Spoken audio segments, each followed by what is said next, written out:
Hi guys, welcome to revision time. आज है 10 जनवरी 2024। आज के करंट अफेयर्स चलिए हम स्टार्ट करते हैं। ये वीडियो अगर आप सभी को अच्छी लगे तो वीडियो को लाइक ज़रूर कर दीजिएगा। साथ ही बेल आइकन प्रेस करके मेरे चैनल को भी सब्सक्राइब कर लीजिए। इस तरह के कम टाइम के करंट अफेयर्स की वीडियो आपको हर दिन मिलते रहेंगे। तो चलिए फिर शुरू करते हैं आज के करंट अफेयर्स के क्वेश्चन। मगर उससे पहले जान लेते हैं 9 जनवरी को पूछे गए क्वेश्चन का सही आंसर क्या है। क्वेश्चन था friends, aviation analytics firm CDM द्वारा तैयार 2023 ऑन टाइम परफॉर्मेंस समीक्षा में कितने भारतीय हवाई अड्डे को शामिल किया गया। Option A 1, option B 2, option C 3, option D 4। इसका सही आंसर है ऑप्शन सी 3। चलिए अब आज के करंट अफेयर्स में स्टार्ट करते हैं। क्वेश्चन नंबर 1, हाल ही में किस अंतरिक्ष एजेंसी ने हाइड्रोजन और ऑक्सीजन गैसों का उपयोग करके अंतरिक्ष में बिजली पैदा किया। इसका आंसर है इसरो।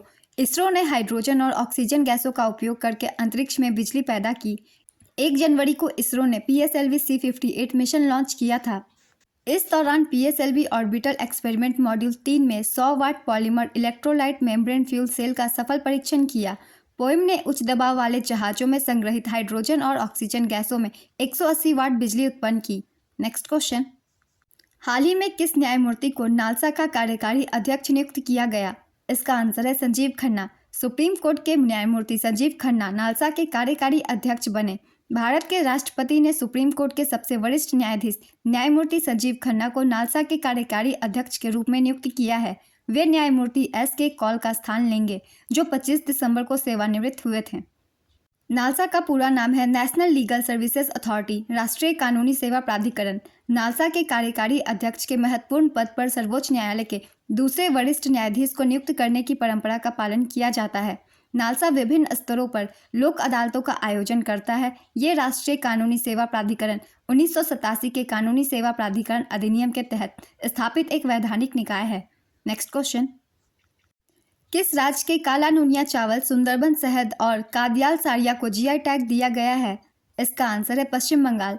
पश्चिम बंगाल ने सुंदरबन शहद, जलपाईगुड़ी जिले से काला नूनिया चावल और कादियाल साड़ियों को GI टैग दिया गया है।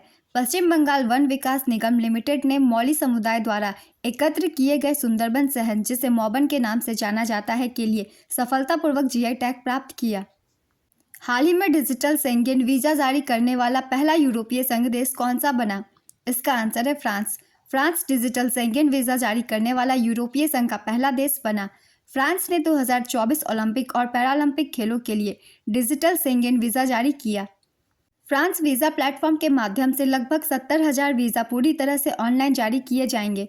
वीज़ा आमतौर पर उस देश के दूतावास या वाणिज्य दूतावास द्वारा जारी किया जाता है जहां यात्री जा रहा है, लेकिन जहां शेंगेन वीज़ा की बात आती है तो यह नियमों से बंधा हुआ होता है। शेंगेन वीज़ा धारक को केवल 90 दिनों से कम या अधिक समय के लिए जर्मनी या अन्य शेंगेन देशों की यात्रा करने का अधिकार होता है। नेक्स्ट क्वेश्चन, हाल ही में किस राज्य या केंद्र शासित प्रदेश की पुलिस ने आवाम से आवाम के लिए पोर्टल लॉन्च किया। इसका आंसर है जम्मू कश्मीर। जम्मू कश्मीर पुलिस ने आवाम से आवाम के लिए पोर्टल लॉन्च किया। पोर्टल का उद्देश्य बेहतर समझ और समाधान को बढ़ावा देते हुए सार्वजनिक चिंताओं और पुलिस से संबंधित मामलों को एक सामान्य मंच पर लाना है। नागरिक पोर्टल पर अपने पंजीकृत मोबाइल नंबरों का उपयोग करके शिकायतें दर्ज कर सकते हैं, आवेदन की स्थिति ट्रैक कर सकते हैं और अतिरिक्त दस्तावेज जमा कर सकते हैं। नेक्स्ट क्वेश्चन, हाल ही में किसे सेबी का कार्यकारी निदेशक नियुक्त किया गया। इसका आंसर है राम मोहन राव। गोविंदयापल्ली राम मोहन राव सेबी के कार्यकारी निदेशक नियुक्त किए गए। इनका कार्यकाल 3 वर्ष का होगा। वह सेबी के नियामक कार्यों की अखंडता और दक्षता को संभालने और बनाए रखने के लिए जिम्मेदार होंगे। सेबी का पूरा नाम है securities and exchange board of India. SEBI की स्थापना 1988 में हुई थी। इसका मुख्यालय मुंबई में स्थित है। सेबी के अध्यक्ष माधवीपुरी बुच पहली महिला हैं। Next question, crown princess Mary किस देश की नई रानी होगी। इसका आंसर है डेनमार्क। डेनमार्क की महारानी मार्गरेट द्वितीय ने 14 जनवरी 2024 को पद छोड़ने की घोषणा की है। अब डेनमार्क के नए राजा मार्गरेट द्वितीय के पुत्र प्रिंस फ्रेडरिक बनेंगे और उनकी पत्नी प्रिंसेस मैरी डेनमार्क की रानी होंगी। प्रिंसेस मैरी का जन्म ऑस्ट्रेलिया में हुआ है, अतः डेनमार्क के इतिहास में क्राउन प्रिंसेस मैरी ऑस्ट्रेलियाई मूल की पहली डेनमार्क रानी होंगी।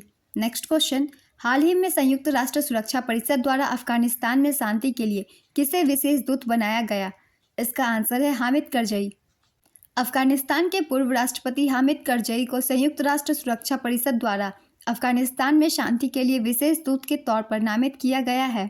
सुरक्षा परिषद में लाए गए इस प्रस्ताव पर मतदान से चीन और रूस दूर रहे जबकि 13 देशों ने इस प्रस्ताव का समर्थन किया। इस साल 2021 में तालिबान ने अफगानिस्तान की सत्ता पर कब्जा किया था। नेक्स्ट क्वेश्चन, हाल ही में सरकार ने G20 वेबसाइट पर प्रति मिनट कितने लाख DDoS हमलों का खुलासा किया? इसका आंसर है 16 लाख। सरकार ने G20 वेबसाइट पर प्रति मिनट 16 लाख साइबर हमलों का खुलासा किया।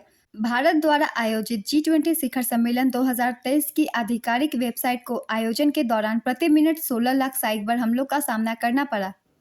भारतीय साइबर अपराध समन्वय केंद्र के CEO राजेश कुमार ने हमलों की प्रकृति को DDoS बताया है। DDoS का पूरा नाम है distributed denial of service attack. Website को बंद करने के प्रयासों के बावजूद संबंधित एजेंसियों के सहयोगात्मक प्रयासों ने साइबर हमले को विफल कर दिया। नेक्स्ट क्वेश्चन, आर्टन कैपिटल की दुनिया की सबसे शक्तिशाली पासपोर्ट की सूची में कौन सा देश शीर्ष स्थान पर है? इसका आंसर है संयुक्त अरब अमीरात। आर्टन कैपिटल एक वैश्विक परामर्श फर्म है। हाल ही में आर्टन कैपिटल ने दुनिया की सबसे शक्तिशाली देशों की सूची जारी की है। इसमें 193 देशों के पासपोर्ट का मूल्यांकन किया गया है। इसमें पहले स्थान पर संयुक्त अरब अमीरात है, दूसरे स्थान पर संयुक्त रूप से जर्मनी, स्पेन, फ्रांस, इटली और नीदरलैंड है। आर्टन कैपिटल पासपोर्ट इंडेक्स में भारत के पासपोर्ट की रैंकिंग 66वीं है। Next question, vice admiral Sanjay Jasjit Singh ने किस नौसेना कमान का कार्यभार संभाला? इसका आंसर है पश्चिमी नौसेना। वाइस एडमिरल संजय जसजीत सिंह ने पश्चिमी नौसेना कमान के flag officer commanding in chief की भूमिका निभाई। इससे पहले संजय जसजीत सिंह ने नौसेना स्टाफ के उप प्रमुख के रूप में कार्य किया था और उनका लगभग 38 वर्षों का बहुमुखी नौसैनिक करियर था। नेक्स्ट क्वेश्चन, वर्ष 2023 में भारत में बाघों की मृत्यु के मामले में शीर्ष राज्य कौन सा है?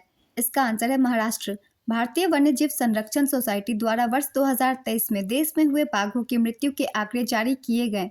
इन आंकड़ों के अनुसार देश में सबसे अधिक बाघों की मृत्यु महाराष्ट्र में हुई है। महाराष्ट्र में सबसे अधिक 52 बाघों की मृत्यु हुई है। इसके बाद मध्य प्रदेश, जहां बाघों की मृत्यु 45 है, का स्थान है। उत्तराखंड में 26 बाघों की मौत दर्ज की गई। वर्ष 2023 में देश में कुल 204 बाघों की मृत्यु हुई है। नेक्स्ट क्वेश्चन, एडिडास ने कहां पर चीन के बाहर एशिया में अपना पहला वैश्विक क्षमता केंद्र स्थापित करने की घोषणा की? इसका आंसर है तमिलनाडु। एडिडास चीन के बाहर चेन्नई, तमिलनाडु में अपना एशिया का पहला वैश्विक क्षमता केंद्र स्थापित करेगा। एडिडास की स्थापना 1924 में हुई थी। इसका मुख्यालय हर्जोजेनऑराच, बवेरिया, जर्मनी में स्थित है। इसके अध्यक्ष थॉमस राबे हैं। नेक्स्ट क्वेश्चन, हाल ही में किस राज्य में 10वीं शताब्दी का कदम्ब शिलालेख पाया गया? इसका आंसर है गोवा। हाल ही में दक्षिणी गोवा के काकोडा के महादेव मंदिर में 10वीं शताब्दी का कदम्ब शिलालेख मिला। 10वीं शताब्दी ईस्वी का ये शिलालेख कन्नड़ और संस्कृत दोनों में लिखा गया है, जो कदम्ब काल के दौरान एक ऐतिहासिक प्रकरण पर प्रकाश डालता है। यह शिलालेख मंडला क्षेत्र पर शासन करने वाले तलारा नेवैया के शासन के दौरान एक महत्वपूर्ण ऐतिहासिक घटना का वर्णन करता है। 960 ईस्वी में कदम्ब शास्ता देव ने गोवा के चंदावर शहर पर कब्जा करके एक उल्लेखनीय विजय हासिल की। नेक्स्ट क्वेश्चन, हाल ही में किस राज्य ने रानी दुर्गावती अन्न प्रोत्साहन योजना को मंजूरी दी? इसका आंसर है मध्य प्रदेश। मध्य प्रदेश के मुख्यमंत्री मोहन यादव ने जबलपुर में रानी दुर्गावती अन्न प्रोत्साहन योजना के क्रियान्वयन को मंजूरी दे दी है। इस योजना का उद्देश्य किसानों को मोटे अनाज के उत्पादन के लिए प्रति किलोग्राम 10 रुपये की सब्सिडी के साथ प्रोत्साहित करना है। नेक्स्ट क्वेश्चन, किस राज्य ने वन टाइम सेटलमेंट योजना शुरू की है? इसका आंसर है हरियाणा। जनवरी 2024 में हरियाणा सरकार द्वारा वन टाइम सेटलमेंट योजना शुरू की गई है। इस योजना का उद्देश्य GST के कार्यान्वयन से पहले बकाया किसी भी कर भुगतान का समाधान करना है। यह योजना 31 मार्च 2024 तक लागू रहेगी। वन टाइम सेटलमेंट योजना के तहत करों की 4 श्रेणियां बनाई गई है। इस श्रेणियों के द्वारा व्यापारी अपना बकाया राशि का भुगतान कर सकते हैं। नेक्स्ट क्वेश्चन, किसने मागा कविथाई पुस्तक का विमोचन किया है? इसका आंसर है MK स्टालिन। तमिलनाडु के मुख्यमंत्री MK स्टालिन ने मागा कविथाई पुस्तक का विमोचन किया है। इस पुस्तक को कवि वैरामुथु द्वारा लिखा गया है।